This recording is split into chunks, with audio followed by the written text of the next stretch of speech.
Copyright University of Auckland, all rights reserved. The content and delivery of lectures in this course are protected by copyright. Material belonging to others may have been used in these lectures and copied by and solely for the educational purposes of the university under license. You may record the lectures for the purposes of private study or research, but you may not sell, alter, or further reproduce or distribute any part of these lectures to any other person. Failure to comply with the terms of this warning may expose you to legal action for copyright infringement by the copyright owner and/or disciplinary action by the university. Hey guys, thanks for coming. Very intimate group today, but that's a good thing. So this is, I think, a 10th seminar series, one of those long. So it will be available online for those that are listening. Obviously, you guys have picked it up online. So today we have a good special guest, Kerry and Kev Swanell from Hawke's Bay, from the Hawke's Bay region. They formed this organization called Limitless Hope, and they have an intimate connection with the homeless people of the area. And so they're going to come and share their experiences, their practices, and give us some insight and some contextual knowledge that we'd all very much like to hear from. So without further ado, please. Thank you. Thank you. Well, like you said, I'm Kevin Swanell, and this is Kerry, my beautiful wife. We've been coming up this Wednesday, actually. We've been married 20 years. I know I don't even look 20, but yeah, been married 20 years. You might have to be the clicker. I'll be the clicker. This is where it all began.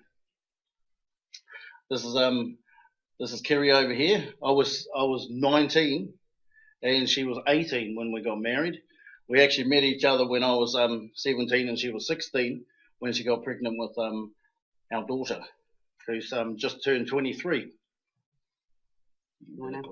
So this is going back to the beginning on, I suppose, how we met and what we went through in life. And it's all part of the story that actually brings us to where we are now and what we do now and why we do it now. So even with this and being married so young and being together so young, we broke the statistics out there that we're still together. You know, we're coming up 20 years being married and that we were together 16, 17, had a baby at that age, and we've fought the system, we've fought the battles that we do within ourselves, growing together, society, and that we didn't give up, we kept going. What am I cooking? Yeah. Yep. And there's a family shot of all our children, and on the end there's our grandchild, who's just turned 4. I got a male mind. So yeah, that's our eldest daughter there, of course, Kevin, me, Nerily, which is our eldest daughter. So she's actually married. So she got married at 19 too. And next one is Stephanie, who's 18. Tiana, Tiana's bigger than Steph. Tiana, who is 17, and then our youngest are 8-year-old twins. And then our little one at the end there is, our 4-year-old granddaughter. And that's so, even that, in society, the difference of having a family that's not broken, that we have 6 children and they're all ours, is something that's different out there in society.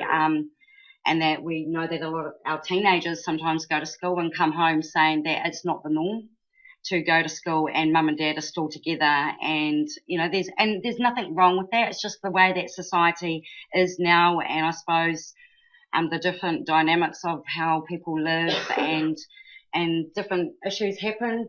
But, to have a whole family, I mean, we have been over the years. I know that I've personally had those questions that, are they all your guys' kids? And I don't get offended by it because that's normal. It's like, actually all 6 are ours, right? And especially because the age gaps too. We've got a 23-year-old down to our 8-year-old twins. So, and we still get away with Maya, our granddaughter, looking like she's our daughter. So, yeah. So, this is where Limitless Hope started for us. What happened was Kerry did her mental health and addiction paper, and when she came home, and she would talk about what she experienced and different and the emotional impact it had on her. And and we would work through that process of her debriefing to me. But in her debriefing to me, it actually taught me a lot, and it softened my heart. And we started to find that we both started feeling for people that were, I suppose, disadvantaged. And even before this, we did that anyway. We were actually caregivers for SIFs, so we used to bring in a lot of children. So even though we had 6 children, we would take in children that, stuff going on in their home lives. So, sometimes we would have 2 van loads, one with our kids and one with all these other kids that we'd take out to the beach. And that over the years, up to this period, we'd always opened our home. Actually, somebody called our house like the Lighthouse. That because we also had always left lights on, it was also the fact that people were always welcome. And we'd bring people home from the shop and text the girls or ring the girls and say, "Quick, clean up your room. We're bringing this person home." And they're like, "Oh, is it? I don't know," but they need somewhere to stay. So, and we would a lot of journeys through people as individuals, and we worked a lot with gangs in Flaxmere. And gang kids, and we worked directly with a youth organisation who the gang kids would come out of prison, and then we would work them back in the family. But we never believed about just that person. It was also the whole family. It was no point bringing a change to that child's life and sending them back to where he came from, and there's no change in the family environment. So we would go for mum and dad. 3 years ago, we shifted out of Flaxmere and went to Taradale, and I personally decided my twins had started school, so I come from a background of catering, of doing food, and thought I wanted to get out of doing food. I'd done 25 years of doing food and ran my own business, and that's so at that time it was like I wanted to work with people, didn't know where, but just people. So it was suggested I do the mental health and addiction. And amongst that journey, it was opening my eyes to people. I would see beyond how a person was, that this person may have schizophrenia, this person may be really unwell, but they all have stories, and there's reasons behind reasons why this happens with people, and we're not ones to stick sticky plasters on things. And that's what I got frustrated with too, was sticky plasters. That, man, these people, they're just like us, and they've been raised in a home or anything. There's been trauma and tragedy that have actually caused them to not be in reality sometimes and go through things. And I learned so much listening to people and not actually looking at, I suppose, what we would call the fruit.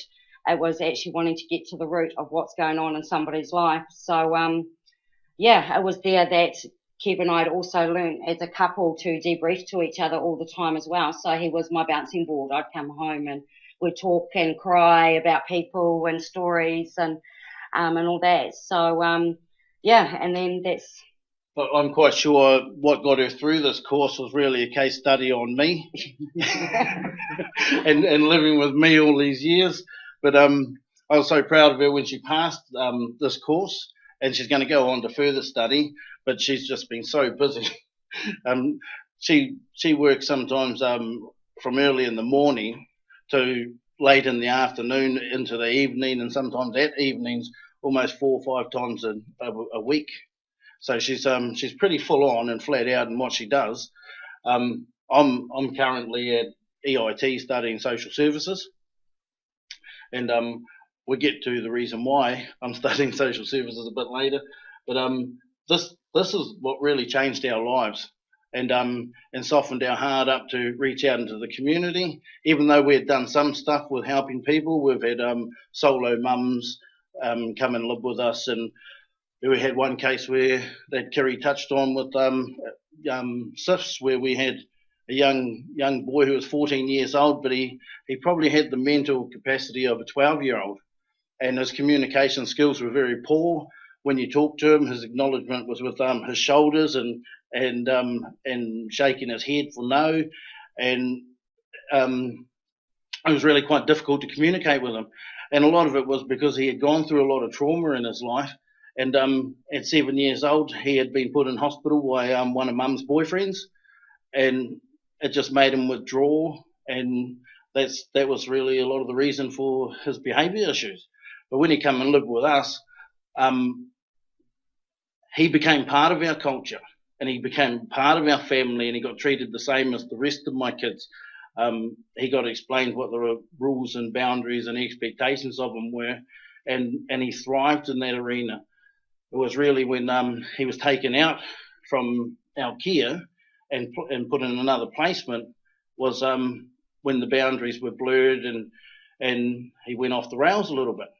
But we still have contact with him because he acknowledges the help that we were to him and giving him unconditional love. So I suppose, yeah, it's that, like Kev said, it's the unconditional love that we wanted to be able to put out there. And there is a little saying that goes around that, you know, you change yourself, you change your family, then you get out, you change the community, so you start with yourself and the life experiences that you've been through and you take that out.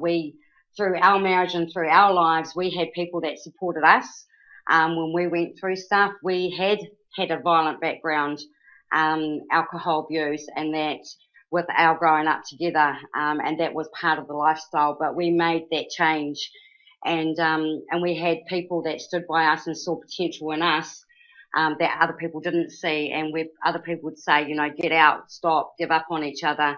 It's not going to work. We had people on the sidelines saying, you guys can do it. So in our lives, it's the turning around that now it's that we can do that to others because that's what we were taught. And I personally have a saying that like the people that helped us, they'd been through the same journey as well. So they'd been around the mountain 10 million times, but now they're on top and can see. And it's like they're telling us, you know, this is the way, this is the way. So I sort of say, well, their story is our story, which becomes their story. And it's like that domino effect that somebody shares something with us and, you know, we change our lives because of it, then we can now fast track somebody else in their lives and how they are.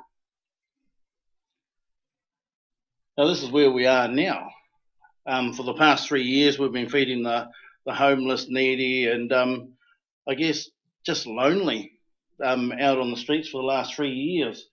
The reason we started this, like I said, was out of what we learnt with Kiri doing her mental health and addiction paper, and with her catering experience, we didn't look at the limitations of what we had to get organised to be able to do it. We looked at what we had and what we could offer.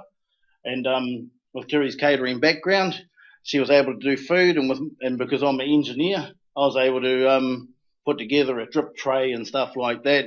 And we started providing this mobile service to the community.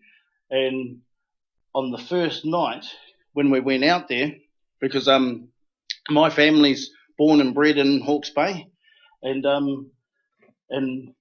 I personally, on my Māori side, I come from a line of chiefs that in fact the chief of Hawke's Bay, Te Hapaku, was the paramount chief of Hawke's Bay. So I've got royal bloodlines flowing through my blood in regards to that area. So when we went out there and we served on the first night, it really brought tears to my eyes when after we packed down and we went home, because I just felt this real sense of destiny, like we were destined to do this. It wasn't a good idea. It was something that just felt so right. We feel really passionate about it, and like I said, there was just a sense of I was born to do this. And Kiri felt exactly the same way. And that was just on day one. And that's really what continues to drive us. Is it's not a good idea. It's not just something we do on a Monday. We genuinely care about them, but we believe that our destiny is attached to them. So when we did start this, our whole plan, so we've been doing this since 2013. So we've not missed one single Monday night, and that's rain, hail or snow. We've been out there on the streets of Napier feeding. So we feed anywhere between 20 and 60 people each Monday night. And like Kevin said, it's not just the homeless, it's the homeless, lonely and needy. So when we first did start, the idea of it was to bring awareness to Hawke's Bay that there were homelessness there, that there was homelessness there, because it's so, I suppose, undercover that people don't see. Like here in Auckland, you see so many people, sitting down. You can see that there is a problem with homelessness here. In Hawke's Bay, you don't. It's not. So then people deny it, and when you deny something, how can you do something about it? So really, we purposely went out on the streets, so we don't park up in a community centre and feed from there. We are literally on the streets. So the soup is put into Kev's truck, and we drive down the road and we sit on the side of the road and set up tables. A lot of the reason why we did that is because right before we even served a cup of soup, we had the vision of bringing awareness to the community, and we're well aware that the community organisations like Salvation Army, and there's other church groups that run meals during the week. Like they run a meal at their church, or but it's all inside buildings, and it's a case of being out of sight, out of mind. If we don't see that there's an issue, then we don't have to address it, and that's why we approach local council to see if we can get permission to go in and apply the service in the community.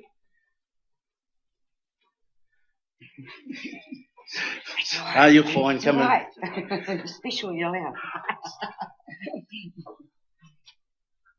So it was almost like a little trick. It's like we had tricked the council into giving us permission. We did everything that was required to get consent to go out and start this initiative. And then what ended up happening was it blew up in the papers. The community became aware, but it wasn't just about awareness. It was about empowerment and engaging the community to get involved in this need. I think one of the huge, it's huge that we put out there that everyone does have a story, and one that does shock a lot of people that I do say to crowds and to people is when, especially one of the big questions that comes back with homelessness, that it's a choice. We have one guy that's on the street, and he's still on the street right now. He was raped from the time he was 1, and he still gets raped out there now, and he's 40 odd. He gets abused, he gets his money cards taken off him. See, the society only see the fruit of stuff, which is, for example, that gentleman taking drugs and alcohol and self-medicating. But you look behind on what's actually happened to him in his life, and that's the way we look at it. These guys are kings and queens, and actually women that are out there on the streets. They deserve way better than what we could even give ourselves, because they've gone through stuff that we can't even comprehend. And the trauma and the tragedy that's gone on in their lives, they deserve so much better than what even they think. And you hear the harsh reality of these stories, and we see it down there when guys are down there and they might be drunk, and so what? They're naughty sometimes. But with them and those guys out there, we love them no matter what. We don't see them as they are, but as who they're meant to be. And that's how we treat them. So treating them better than what they think that they should be treated actually gives them something to believe in, that it gives them hope. It shows them that somebody does care no matter where they come from, what they do, and that we're still here. I have said to them I'm not coming to the jails to see them, but we probably would if they did go in there. A lot of our guys are under mental health, and I remember I was working at the hospital and in the mental health unit there working, and I told the guys, I'm working in Hastings, and they're like, we're going to bring a busload over. I'm like, no, don't you dare. Keep yourselves well. Don't come over into the unit. But we can have fun like that with them, and the relationship with them, that's where you learn more. Sometimes it's been out there, that one-on-one with people, and like Kev said, it's not going off our good idea. It's actually asking them that, hey, do you think this will work?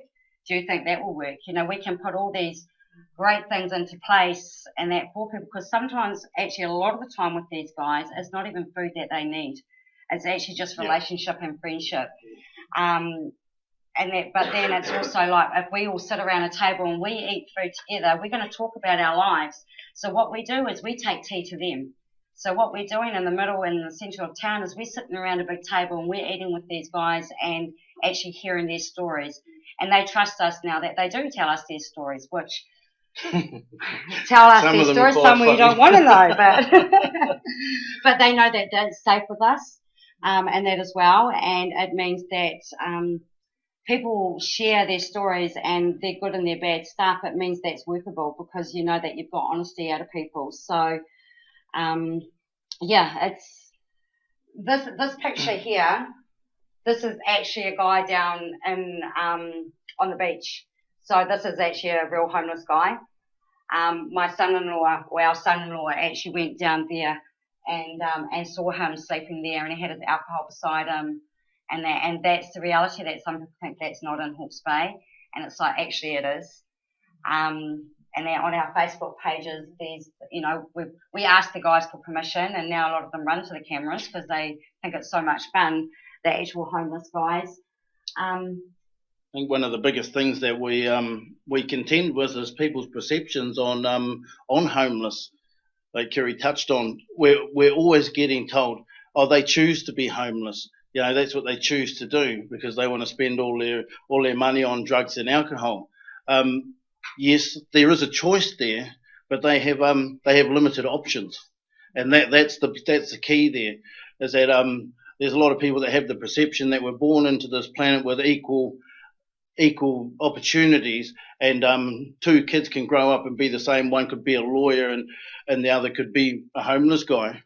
But unfortunately, that's not in life. Sometimes we're conditioned by our conditions, and that's all we're doing. We're trying to give them a brighter day and a brighter future. And sometimes sometimes it rips our heart out, and we've learnt so much from them in 3 years. You know, a lot of people think that they have nothing to offer. We come across guys that their talent might be playing the piano, or their talent might be poetry, and they're able to recite well-known poets or poems. And we've been quite touched at times that you know, they've let us into their world as much as we've let them into ours. And there's been times that I was just about in tears myself because I had one of our homeless guys. We had a bag of clothes that we brought down and laid out, and there were some nice woolen socks there. And Kerry said to this guy, "Those socks are just like Kevin's. That's what he uses, you know, when he goes to work. He wears woolen socks like that." And then he comes over to me with his jacket, and he goes, "Look at these, bro. Look at these socks. Yeah, you want them?"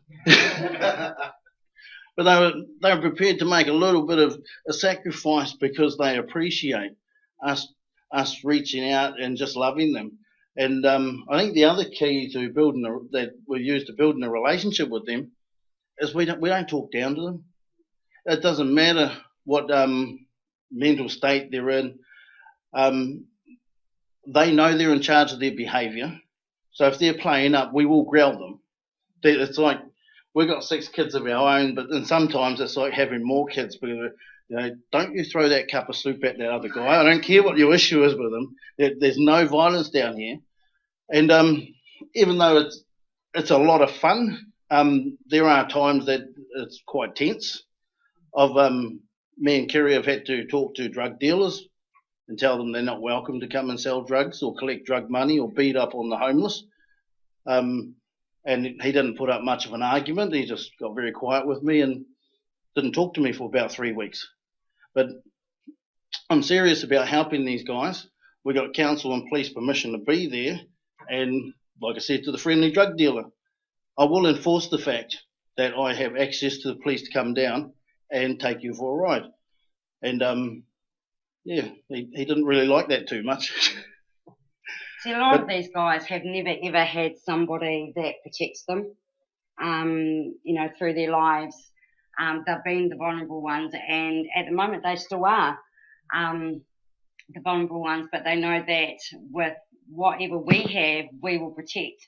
And I love the fact that these guys, they honour and they respect that from us, that we will give them something that they've not had before, and then they try and give that back.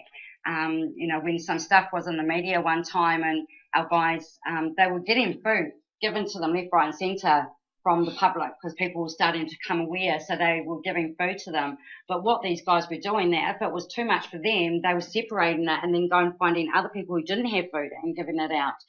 And I suppose that's this domino effect that, you know, you change one person, that's going to change the next person, and that as well. And I mean, it's the volunteers that we also have relationships. We get a lot of broken people that are just volunteers that come down and help. So we journey those journeys with them. We have between 15 and 20 volunteers that come down every Monday night. So, I mean, all this impact is just the Monday night. And there's been so much, I suppose, that happens in between. And one of our videos that's online, it says, and I'd said to the guys that even if you don't see us, you know that during the week we're actually fighting on your behalf. We're battling the system. We're battling for you guys, to give you guys something, because some of these guys, they actually know and they're aware that they may never change their ways. They may never ever come off the streets. But you take somebody down there and you take a youth down there, they'll be determined to make sure that youth doesn't go on the streets. So they know that the life cycle and the cycle that they're in is something that they don't want for the future generations, that if they had a part that they could change in that, they would do it. So what we do is we open that door that say that, yeah, you can change somebody's lives. But in saying that, since we started 3 years ago, we had a core group of 20 that were sleeping rough on the street. And out of that 20, there's only 2 that are still sleeping rough today. You know, so there's quite a few that are actually bought into the idea that they can have a better life and they can have a brighter future. We've had 18 in the last 2 months that Kerry alone has got them out of whatever the situation was, but they were homeless. Some of them were sleeping in vehicles, talking about a solo mum with 4 kids, and we had one guy who was sleeping in his car for 2 years. And people thought, oh, the reason he's sleeping in his car is because he has addictions. Yes, he did have addictions, but a lot of it was because he had experienced trauma. And part of that trauma was, in this guy's situation, was that he was married, he had children, and he was working as a house painter. The fumes eventually started to take its toll on his body, and then he got diagnosed with chronic fatigue. He couldn't work. Being at home and having a lack of finances and stuff like that, he ended up getting booted out of the house. So he went to live in a camping ground, signed up on the unemployment benefit, and by the time he paid for his campsite and he paid for his caravan, he had and paid his court fines for having an unregistered, unwarranted vehicle, he was quite crippled. He only had $20 left at the end of the week. So yes, he made a choice to move out from that accommodation he had and go live in his vehicle. And when we come across him, he's a very bitter, hurt, angry person. Become friends with him on Facebook, and then we started to see a lot of stuff on Facebook, which was really quite scary, especially when he's talking about planning to go out and hurt people and wins and stuff like that, and especially when we had incidences where people have lost the plot and gone into these agencies and hurt them. So we touched base with him, and Kerry worked with him quite intensively for about a month, and managed to get him to buy into the idea that he could go stay in some temporary accommodation, but the deal breaker was no alcohol or drugs. And she put the onus back on him that he had to make a decision if he wanted a roof over his head, he had to stop the alcohol and drugs. So he initially said no, and then he went and he rang up and said, no, I'll do it. He went and did it. That guy is now living in his own flat, and he's working on a boat. He's got himself a job, and he's doing well for himself. His life has been changed. Where we come in is that we don't just, I suppose, encourage people to change. We get alongside them for the long haul, and we journey with them, and we wrap around them and support them long term. When we meet somebody in our life, it's not just for a season, and it's not just for a reason. You know, there's more to it. We will support them in 10 years' time if they need encouragement. You know, it's a wraparound service that needs to be provided, in our opinion, eh, Kerry? Yeah, and it's that ongoing journey with people, I suppose, because, I mean, even like that particular guy, you know, he still had some hiccups along the way because being back in a home after 2 years, and there's different dynamics that go on there. And so it's still Facebooking him or ringing him and saying, hey, we're still here. We're still on the sideline cheering you on. Don't worry if you trip up, you know, just get back up. So that's what it's about. It's still encouraging them that they can do it and that there's still somebody there that believes in them no matter what mistakes they make and how much in their lives they might screw up. We had somebody do that for us, like I said earlier, so that, and we know that works. I mean, we have the hashtag or what's up there, you know, people loving people, and I think that's simply what it comes down to. There's the dynamics of everything out there that people don't see that lead up to somebody in the way that they think, and you know, I'm looking at the weather today. I would have seen some guys this morning out there that are out there on the streets. Now, where we can go home and we go to bed and we have a good sleep, or sometimes even if we have a restless night, these people adapt to the way that they live. So they think they're sleeping and they're actually not. So mentally, as each day goes by, they're not thinking as well as what they would be thinking if they were actually in a bed sleeping properly. They don't realise that. The weather out there restricts people from what they do and how they live. Last week we had the big storm in Hawke's Bay, and we went out and it was raining on the Monday night. Weather held off a little bit, but it was still raining. And right across the road from when we hold the soup truck, there's a bus stop, and we had one of our oldest guys there who's on the streets. He's 86. So he's one of our old timers on the streets, and he didn't come over to the soup truck because usually he comes over and he's out cleaning everything up and telling everyone off and telling them to pick up their rubbish. And I went over to him and I said, you know, how come you didn't come over? And he's like, it's raining. And I'm like, you know, I didn't even think that, yes, it's raining and he's just across the road. But if he comes over to us, he's going to get wet. So he's going to go to sleep cold and he's going to become sick.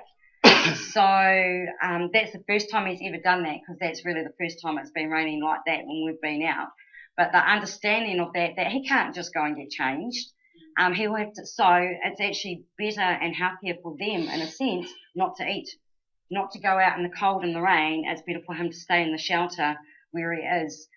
So we took the food to him and took lots more to him to last for his breakfast and later on. And that, so I mean, even down to the weather, I mean, we've talked with Civil Defence in Hawke's Bay about what if there's warnings and that people don't even think, well, what about the homeless guys? Where are they going to go?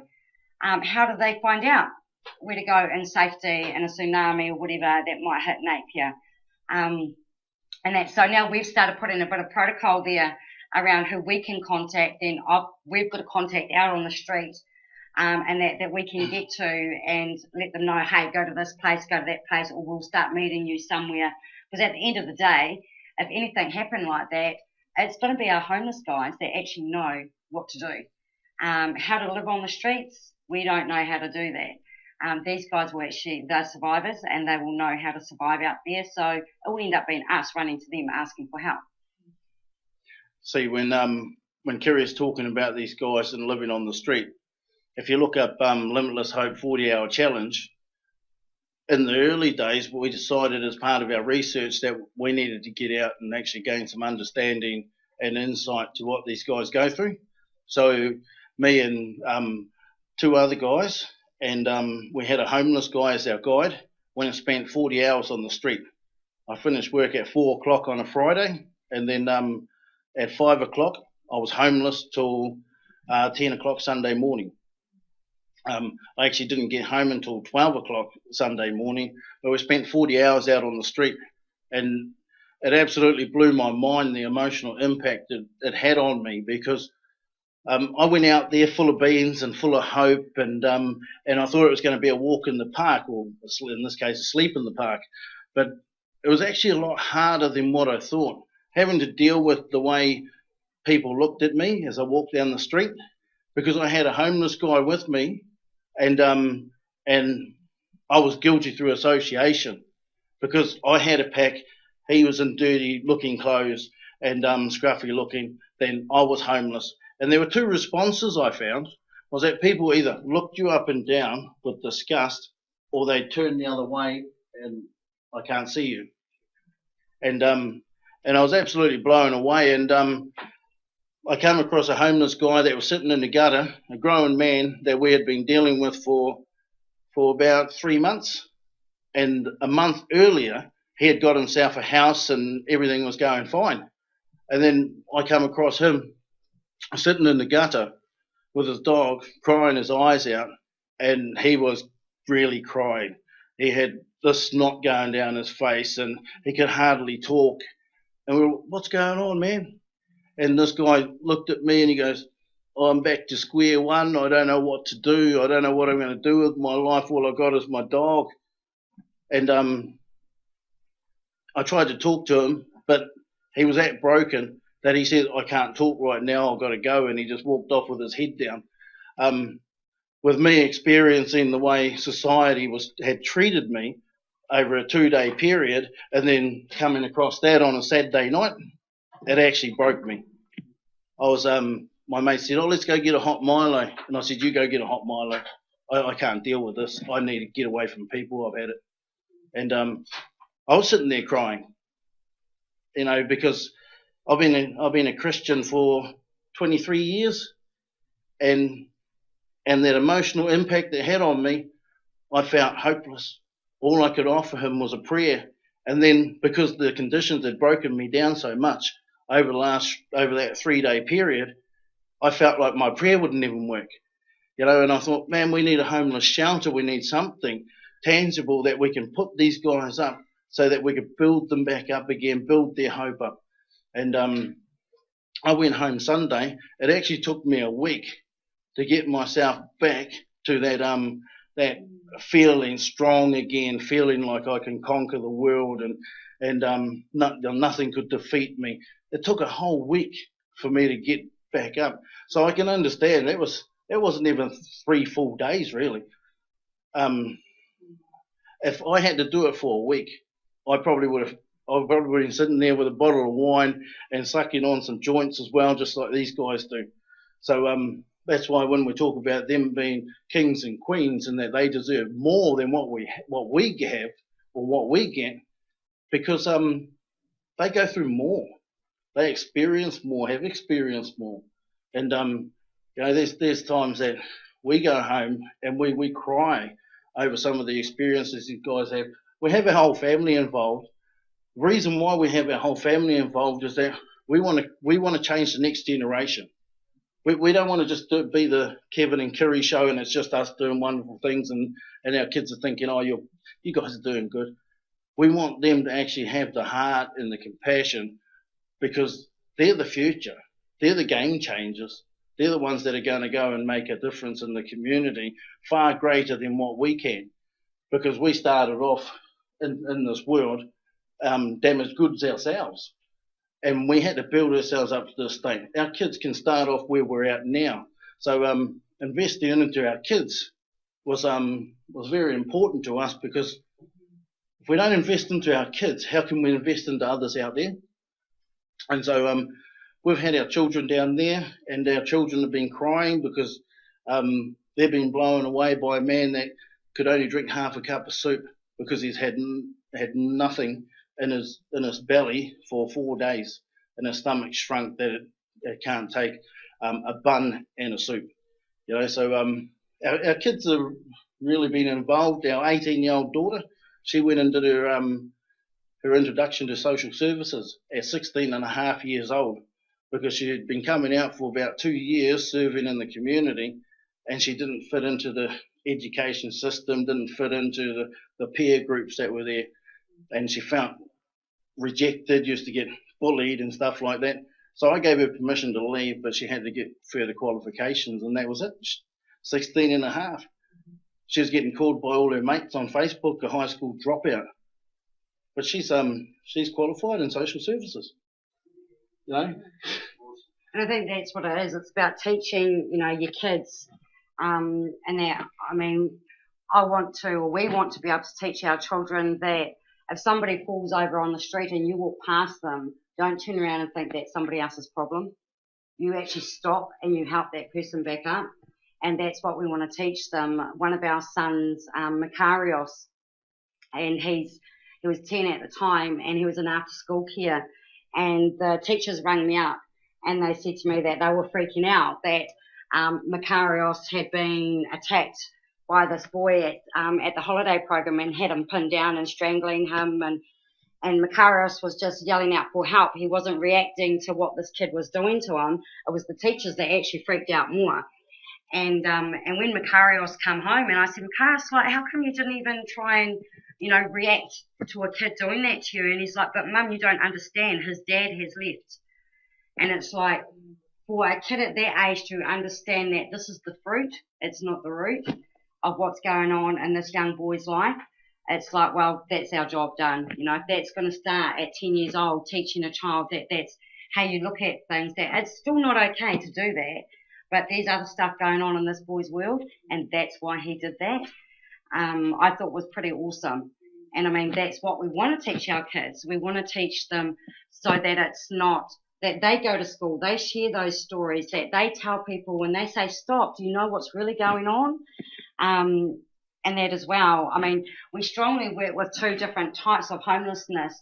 So there'd be there's three of them, which there's the first one, which is the guys that sleep out on the streets.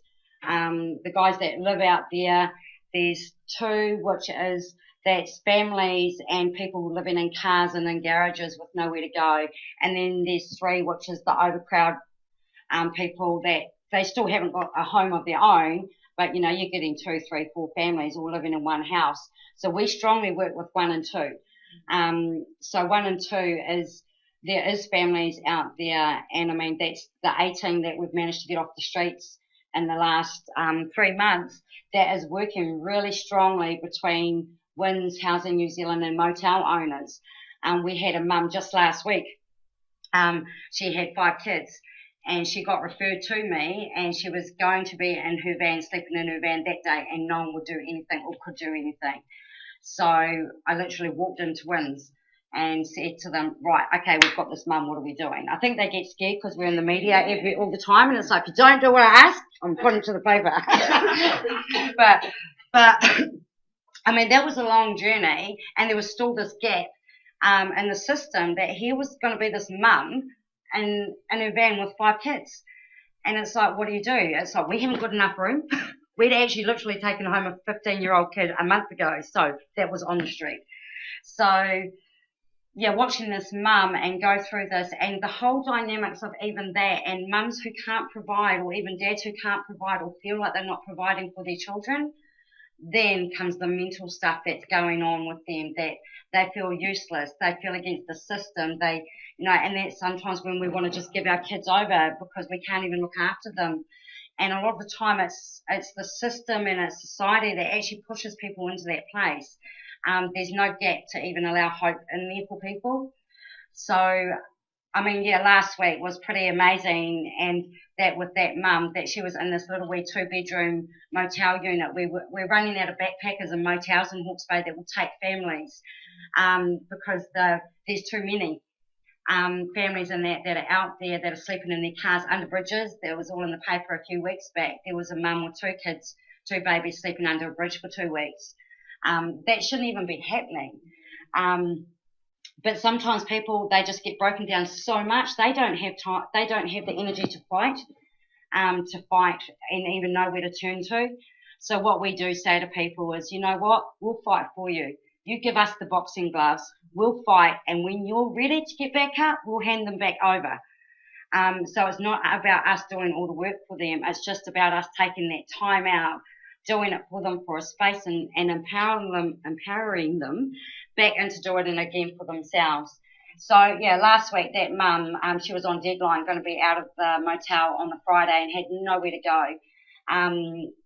We had an awesome guy in Housing New Zealand, the regional manager, that I was on the phone to him all day.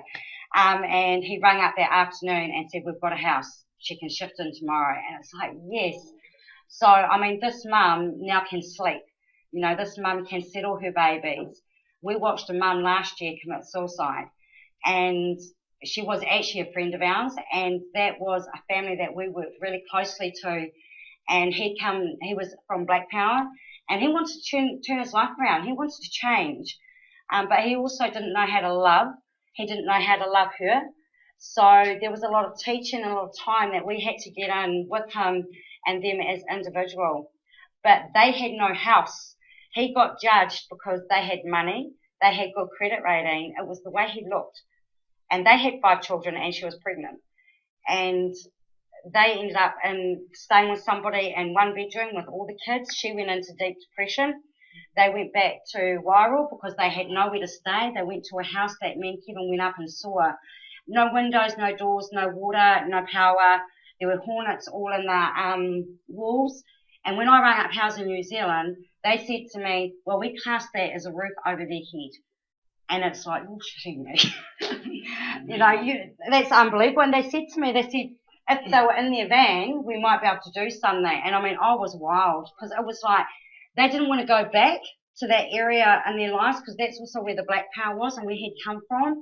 And going back spiritually, emotionally, everything was going back to the old way of life. And yet everything pushed them back there. So she dove in and out of really bad depression. And she actually killed herself last November and left with the youngest baby was 9 months old, and that at that stage. So even that battle, it's like we've seen that they have a long story, but that story was too that they slipped through the gap and there was no help over there. We tried as much as we could, where we could, and we fought on their behalf, but also we were hitting those brick walls that they were hitting. So when we see things like that, it's normal that's out there too. But it's not just gang members and low income people that are exposed to homelessness or the potential to become homeless. What we've found in the last 3 years is that you're 3 steps away. If you experience tragedy in your life or trauma followed up by bad decisions, it could happen to any one of us. I like to use Kerry and I as an example because, she's the girl of my dreams and I'm madly in love with her. She's my queen.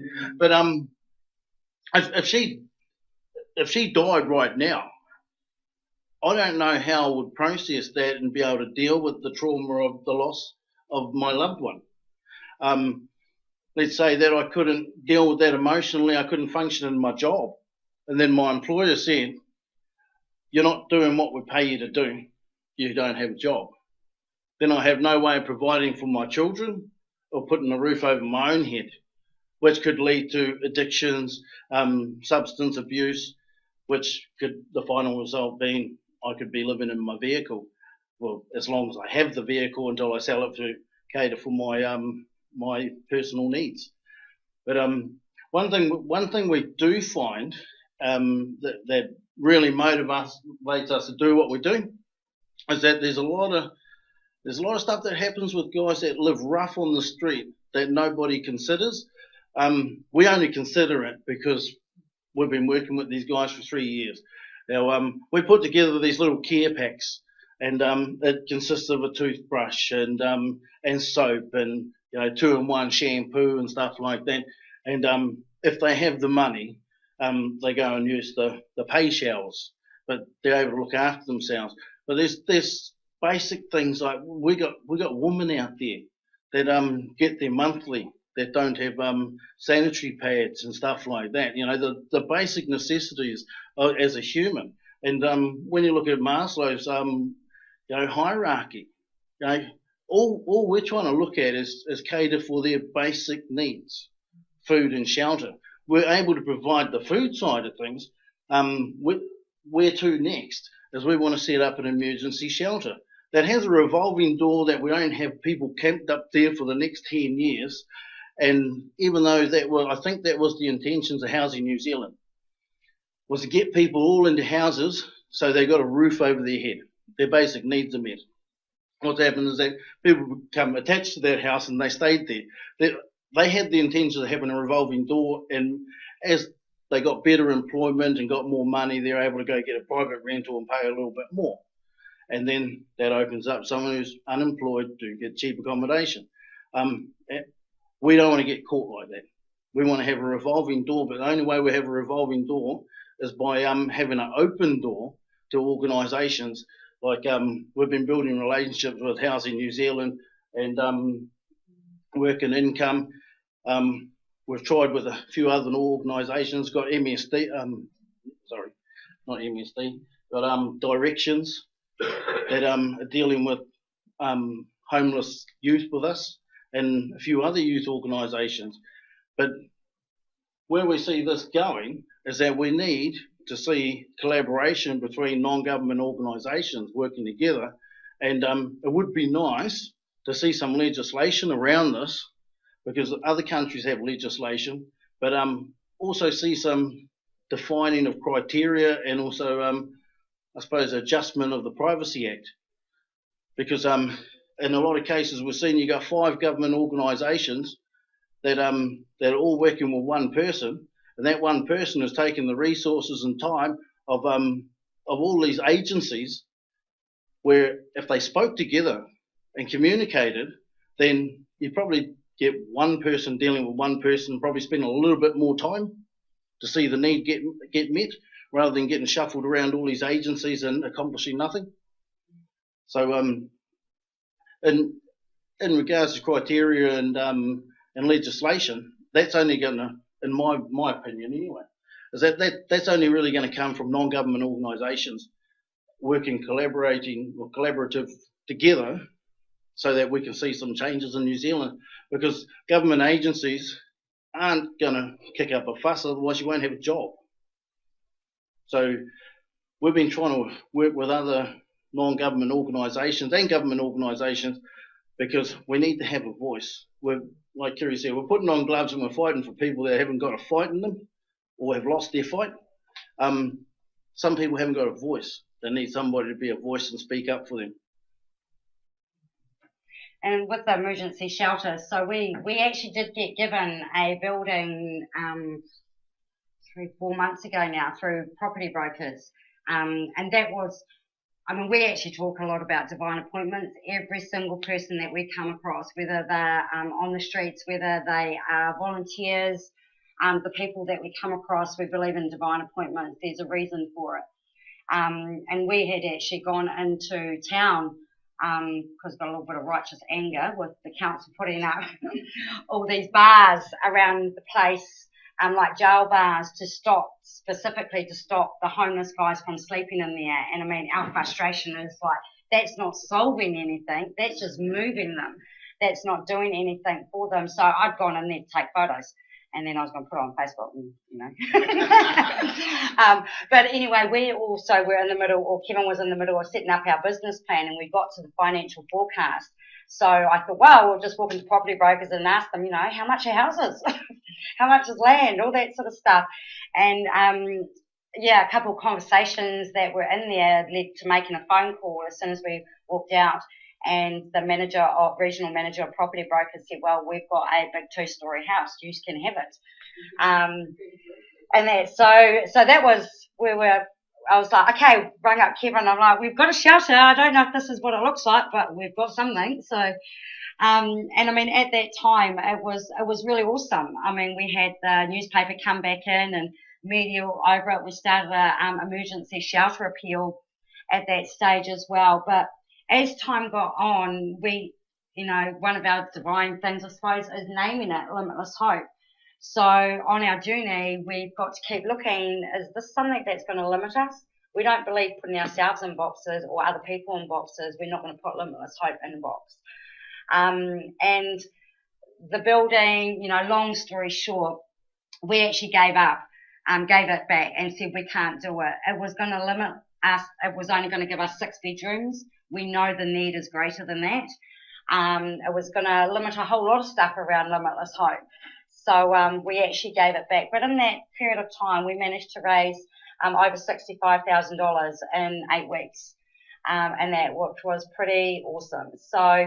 So we, you know, our huge mission at the moment is we've got some Hastings Mayor running around looking at land at the moment, trying to look at land, because we need land. That's going to be our blank canvas. And we're going to live on site, because everything that we do now from home, so all what we do is we actually run from home. So we do advocacy and everything now. So that's why it's the rolling out of the bed and straight on the phones late at night. If there's a need, we meet that need right then and there. And I have PAs and interns in. I have somebody who is doing the National Certificate of Mental Health and Addictions that I did is now on placement with me. So she follows me around and seeing things coming from ground up and being out there hands-on. So it's just going to be on a bigger scale, and we need it on a bigger scale in a hurry.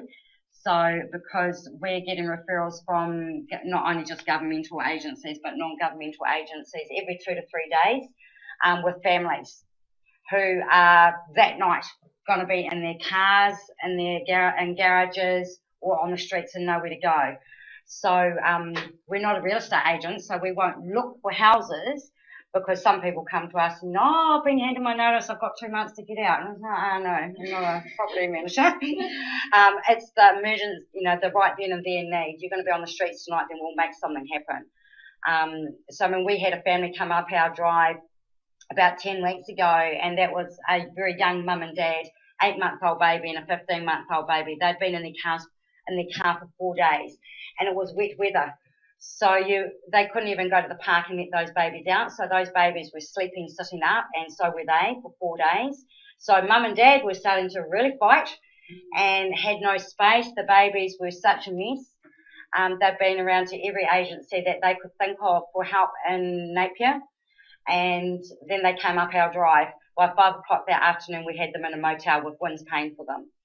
And that. So it's that time that takes, because yes, I was on the phone all day. I was physically taking them over to Winds. We were walking in there and I'm saying we're not leaving until you do something. Or when they say, oh, we can ring you tomorrow. No, where are they going tonight? I'm not sending them back down my driveway back in their car tonight. So it's that determination to do that. But when the emergency shelter's there, that's when, because if somebody rings us at 6, 7 o'clock at night, we cannot do a thing.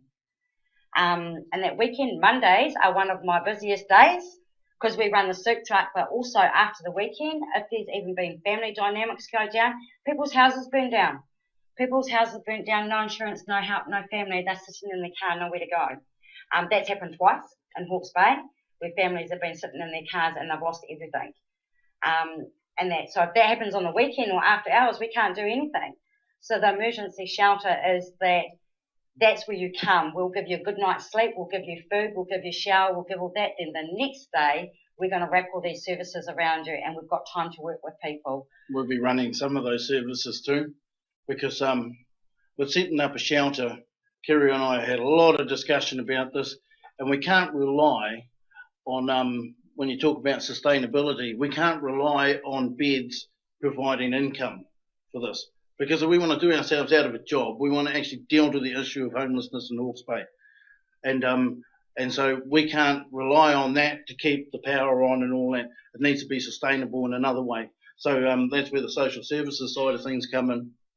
We're not going to take over the social services and provide everything, but we need to provide some social services to make this project sustainable. We need probably 2 acres of land, really, to have at least a 5-bedroom house on it that me and my family live in, and we're going to use we're going to have units. You can get a unit for like $6,000 to $10,000 per unit. It doesn't have a shower or any facilities in it like that in it. It'll be much like a camping ground where you got a communal kitchen and communal lounge, and you got separate women's and men's showers and toilets, and an office.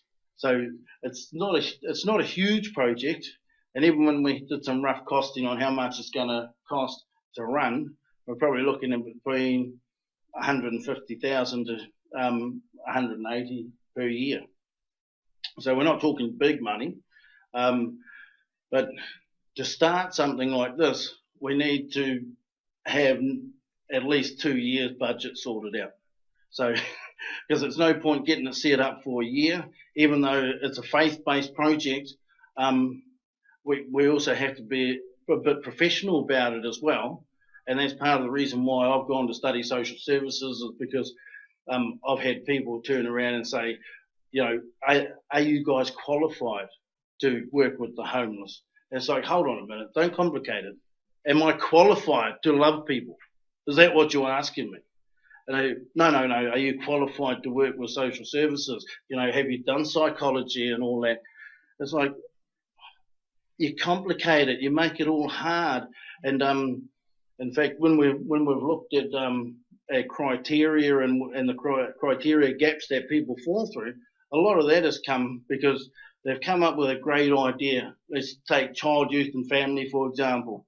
They start off with this great idea of supporting child, youth and whānau. But what happens is you go through different governments changes, they start having little issues that happen. Might be, you know, a kid gets slapped.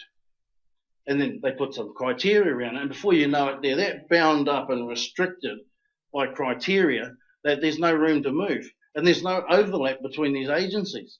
And so that's why we want to be totally independent. And we're not interested in getting this huge government contract. We just want to stay independent as a non-government organisation. It gives us the power to be able to run our programs the way we choose and the freedom to, I suppose, express ourselves outside of their criteria. Yeah. So I think the whole thing, the overall is, I mean, we work with people that are in gutters in government. And really, I mean, the way that we look at it, if I punch somebody that's sitting in a gutter and that person sitting in government, they're going to hurt the same. They're just people. And it doesn't matter what backgrounds we come from or where we're heading in life.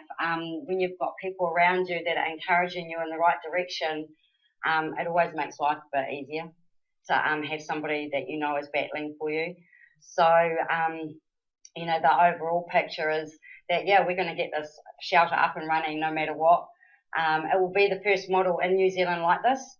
There's no model that actually takes in families because we don't believe in ripping families apart. So if it's mum, dad and the kids, we're going to take the whole lot of them in. There's different things of, you know, there's women's refuge, there's criteria around that. So if we get a woman on the street and she hasn't been battered, we can't put her in there.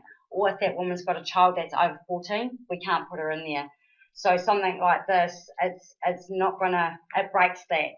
And everyone's night shelters, but some of those night shelters are just night shelters. And then the next day they have to go and try and connect or find what the right services are. All we want to do is provide the shelter, but make that introduction. You know, and it's about empowering them and giving them the skills where they need skills. We will be running programs. It might be a young mum's cooking. You know, that we utilise our facilities with the commercial kitchen. You know, just as an example. And it's about upskilling them. And even if we got some guy that was sleeping rough, it's about upskilling them too. You get a guy that's been sleeping on the streets and living rough for 10 years. You got to reintroduce them into being inside four walls. You got to reintroduce them to maybe cooking. Pay power. Lights on, you know, budgeting and all that sort of stuff. You know, the basic stuff, and it's like those basic necessities I was talking about that we try and put together in the care packages. It's those basic necessities that we take for granted that we want to re-educate them on. So yeah, that's I think we're on. Can do. Oh. Oh yeah. You want to wrap it up? Yeah. So yeah, that's where we're heading, and I mean we've got some pamphlets over here that give some details of where we are on Facebook and things like that too to see, because we do running commentaries every Monday night, especially when we're out on the streets, and that when there's stories that come along, because I mean we've only just touched on some of the stories on some of the people that we've come across in our lives, but you know, there's many more people out there. And I suppose it is about changing the next generation and changing the way that society look at each other, and it's not just walking past. One huge thing that, you know, and I watch a lot of people do it, is when they give something to somebody, whether they actually realise they're doing it or not, there's conditions on that. and we don't have conditions. It saves us from getting hurt, and the conditions are that we just love you. If we give you money and you choose to go and spend it on drugs or alcohol, I've let go of that seed that I've just planted. I don't need to be looking at it and following it up. And that's so it's letting go of whatever you give, and whether it's food, it's not. You come down to the soup truck, we feed you, we expect your life to change. And that is not how it goes. 2 years ago, yeah, and clothing. We get some guys who go and sell the clothing. We growl them and we tell them you're not allowed to do that. But it's also their means, and that's where you got to look at. It's the root of what's really going on. They're in survival mode. So yeah, if something comes along and they might wear that jacket that night because it's pouring down with rain, the next day it's fine. So let's go sell that jacket because actually I need some cigarettes or I need some alcohol. Because when they sit there, the world just carries on. We don't turn and we don't sit and take the time to talk to these people and find out their story and where they've come from. I love the fact that with the friend that we're staying with up here in Auckland, she's been over to Dubai and quite a few places, and even here in Auckland, she had a story a few weeks ago that now she actually stops if she walks past somebody and she thinks to herself, what would Kevin and Kerry do? And it's like, oh my goodness, you better watch that. But yeah, and I mean, that's why over in Dubai, they had nothing to do for it. Her and her husband are both in the Air Force, and they had nothing to do. So they just went and bought bags of rice and took them to the orphanage, and things like that. So, and here on the streets, she's got a guy that's actually on the streets that, she's met that wants to meet us, that's actually watched us on Māori TV, apparently. And that too, that's on the streets. But, she stopped and got his story because she said she walked past him and then came back, gave him some money. He then helped her put some groceries in her car. She went to go home, and then she said she sat in her car and said, actually, Kevin and Kerry would find out his background and what's his story. So she went back and sat with him. And that's so, that's this domino effect. If we can just share that story with somebody and that person shares it with somebody else, that's what's going to make the change in society. We aren't going to do it on our own. It's about spreading the word and getting out there. And that's, so, yeah. Yeah, I think there's one thing, just before Kerry finishes. Oh, definitely. No, you haven't. No, she's going to do another finish. If there was one thing I could tell people about the homeless guys and what they have to go through that I've experienced, is that that even though they're conditioned by their conditions, a lot of them are preyed on and taken advantage of. We've got guys out there that get an accommodation supplement because they have to give an address. A friend says, yes, you can use my address for $100. So they might get a $70 accommodation supplement, but they still forking out another $30 to use that as a mailing address. And there's a lot of people out there taking advantage of them. We've got drug dealers out there that are that is $20 for some drugs, and you can pay me when you get the money. And guys go away with the drugs. If they haven't paid the drugs the following payday, then the drug dealer adds a zero. They then owe $200. And it absolutely disgusts us that people prey on poor people. And that's when they get beaten up and money cards taken off them. So we've had those incidences in Hawke's Bay where they've stood over the money machine and taken their money off them and taken their cards because of that. So yeah, it's quite a horrific world that these guys live in, and that's why rain, hail or snow, it doesn't matter to us. We will go out and we will serve them and love them. And even though sometimes I'm sitting in front of a fireplace thinking it would be nice to kick back and watch a movie tonight, no, this is what we do. And we've been out there in the pouring down rain. We've had camera crews down there in the pouring down rain with umbrellas. I genuinely don't really use an umbrella. I let some of the others use an umbrella. But if my brothers can stand there in just their jacket and get wet, well, so can I for 3/4 of an hour, because that's all it takes. 9 times out of 10, it's between 20 minutes and 3/4 of an hour and they're gone. During the summer, it's a little bit more like a family environment where they hang around and interact a bit more. These guys are genuinely our friends. We had we had a Christmas lunch, and we invited these guys to our place, and we put it on Facebook. We had a response of 60 people come to our place on Christmas Day and have Christmas lunch with us at our house, and we had never met them before. And there they are sitting in my house having Christmas lunch with us. And we don't do that to get pats on the back or, hey, that's a good idea, or that makes you guys look good. We do it because we genuinely care about them, and it's an expression of our faith. Most of the time, as in our faith, Christians will have their Christmas lunch with their family at the family time. Well, these guys are my family, so invited them to my house, and we took presents out to them on the last Monday of the year, just before Christmas. We all took them out. Santa Claus came out too. Yeah, Santa Claus. Yeah, Santa came out. It came out and made it a real fun time, and we just love on these guys, Kerry? And I think it's changed us just as much as it changes them. So that's all I wanted to really add about that, is some of the struggles that they go through. And Kerry can finish. We just finished.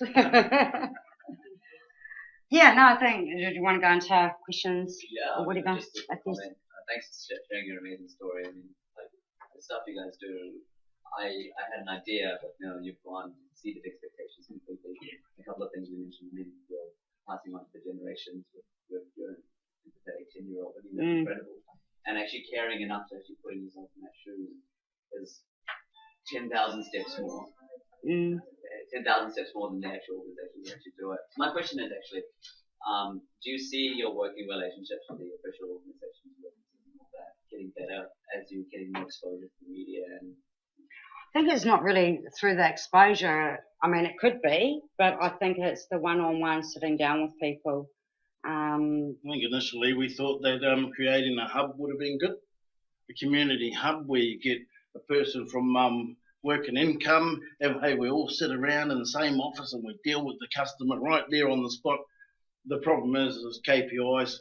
Nobody will provide the service of, say, a work and income worker to deal with one customer. They need to earn their wages, as to say. So gaining access to them, we believe, is the key. The tops of the organisations and good communication there.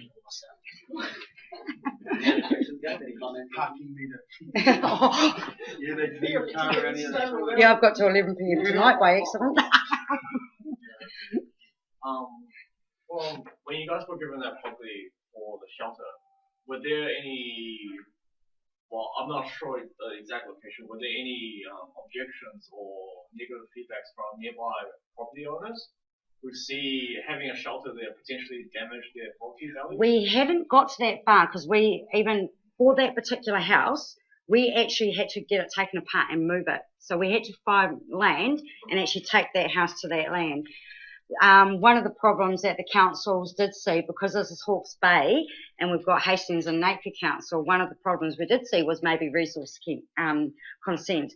But to eliminate that, but also because of the goal that we have, as we don't want it central, we don't want it residential. We want it out a little bit into the country a little bit, because we want people to be able to have space, fresh air, get away from the hustle and bustle of town. Because when people are in that, mental state, that it's good to be away. So in the future, we could see that could be a problem, but we are actually wanting to bring in, because we've been around like schools and groups and all that in Hawke's Bay and spoken, but we actually want to do a public meeting so that anyone that has questions, so that if we do end up by their house, they'll be fine, because they actually know what we're going to do. Because a lot of people do assume that we are homing the homeless, and we're not. We are doing the intervention and prevention. So we are actually going to be like a backpackers. And backpackers, you never know who's going to be in the room next to you. And it's just the fact that because we personally dig deeper into people's lives, we're going to know some of their backgrounds. So it could be an issue, but we'll just cross that line when we come to it. Any other questions, comments? Is Swanell water not something that that not helping you? We really haven't touched base or had a connection there. I've tried ringing and emailing.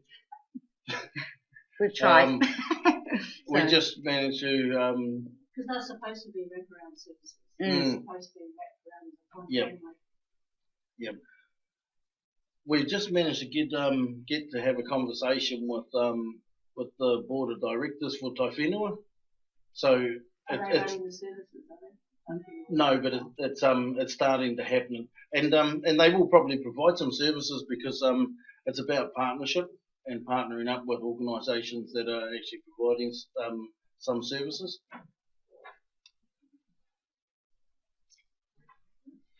Well, there are no further comments. We've got drinks and. Okay. Someone in the narrative you said you try to find the system that is causing this homelessness.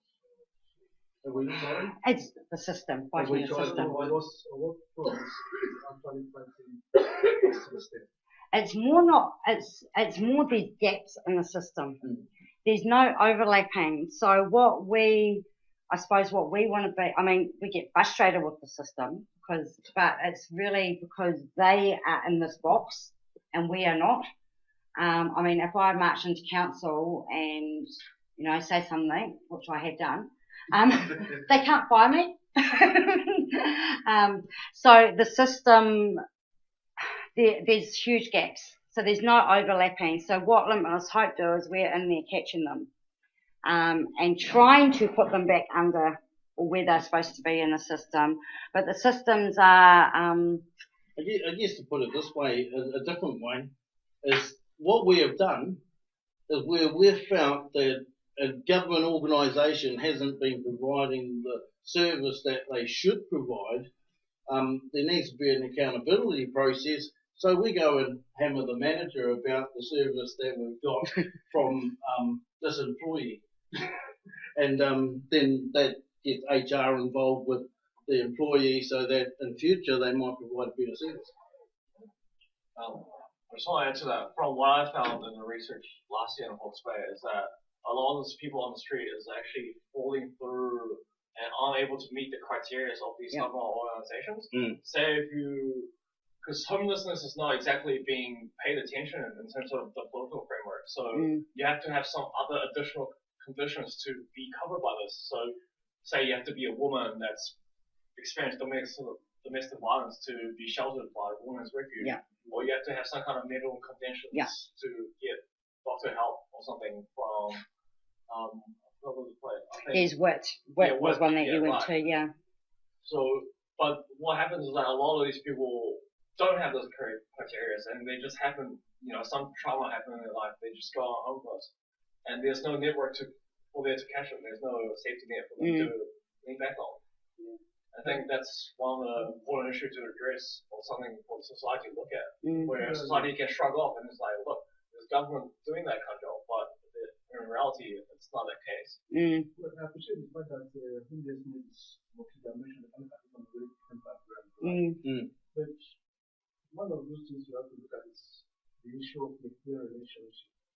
Actually, one of the reasons Nigeria where I'm from. To repair relationships, absolutely. But you see a situation whereby, like in the Western world, it's very permissive. Compared to the African sector, which is not.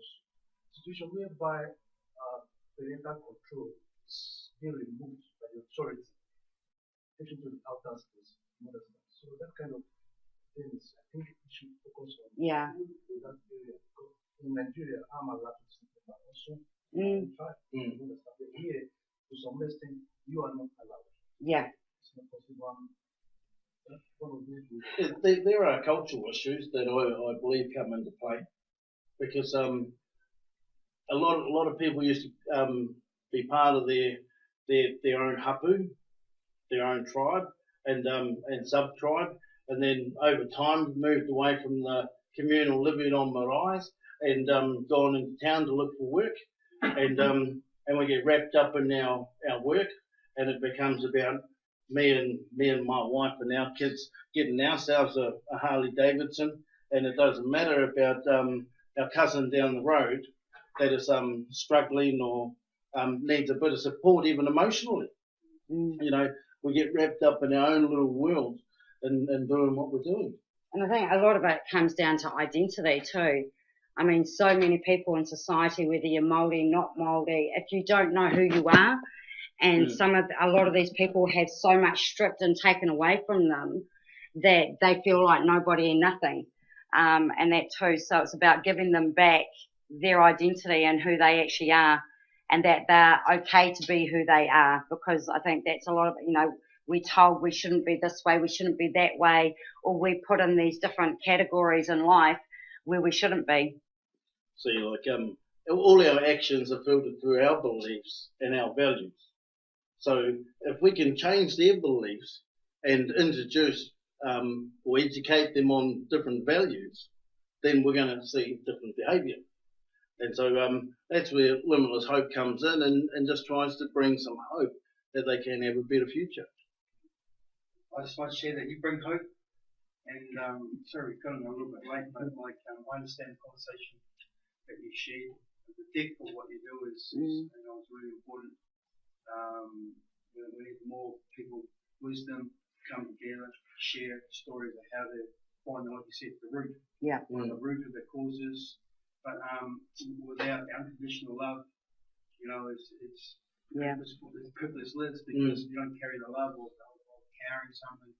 Then, just like I said in the morning, they can spot a fake. And I want to see that before, then they're just looking, you know, for someone to have a conversation with. That's all. So it's important that our character matches, you know, what our motives are. I don't come back to the motive. But no, I really enjoyed coming here and listen to what you've done and doing. And we can work together in social media, news, outside NGOs, or financial contributions. No, you know, just really what you're doing. Thank you. Do you think your Christian beliefs put people off from? No, because the approach we take is we don't Bible bash people. We don't push our beliefs on somebody else. And in fact, we have a guy who comes and serves with us who claims he's agnostic. It's on his Facebook page, and we're never Bible bashing. But he's come to me and saying, "Hey, look, mate, I need to know about your belief system because I need some help." But it's not about me changing his belief system. It's treating him with respect, that he can be himself and he can express himself and express his beliefs, and having somebody that is mature enough that doesn't feel threatened by his belief systems that are different than mine, to just love him regardless. You know, so it definitely doesn't put them off. It actually prompts more questions because we're just genuine with them. We genuinely love them. It's not about my belief system and trying to surround myself with people that have the same belief system. You know, we get a lot of, as much as we deal with the homeless, it's not about just the homeless. It's about community. It's about family. And so people come down and serve, might be lonely and might be broken-hearted sitting in their house. They come down, they feel like they're part of the society, they're part of a family, they're part of a culture that's making a difference, and it changes their identity and changes their belief, which changes their patterns at home. I mean, we have so many different denominations even come down to the soup truck. We never made this or put it out there that this is a church thing, this is a thing. I mean, we have exclusive brethrens come down and we have so much fun with them. I think Kevin pushes their boundaries. But, you know, to Mormons, to all different religions, and it's the thing that we have in common as people. You know, it doesn't matter what background and that we come from, and I suppose because of personally our faith, we step out in faith a lot, and it's like, let's just do this and see what happens. And to us, it's really, let's just do this and see what God does. But we then have other people not using the God word, but then stepping out, and then we laugh. It's like they're stepping out of faith because they're stepping out and they're like, let's just do this. And it's like, yes, let's just do this. I mean, you never know until you step out, and that's part of us in our faith, that why we do that. But it's also giving other people who I suppose don't have that belief system, that it's just like they're having faith in something. They just step out and do it. You know, what's the point of just stepping back and not saying hi to that person or not giving that person a hand up? What's the point of stepping back and waiting? Just do it. So it's really about equality and equity, really. No further comments, questions?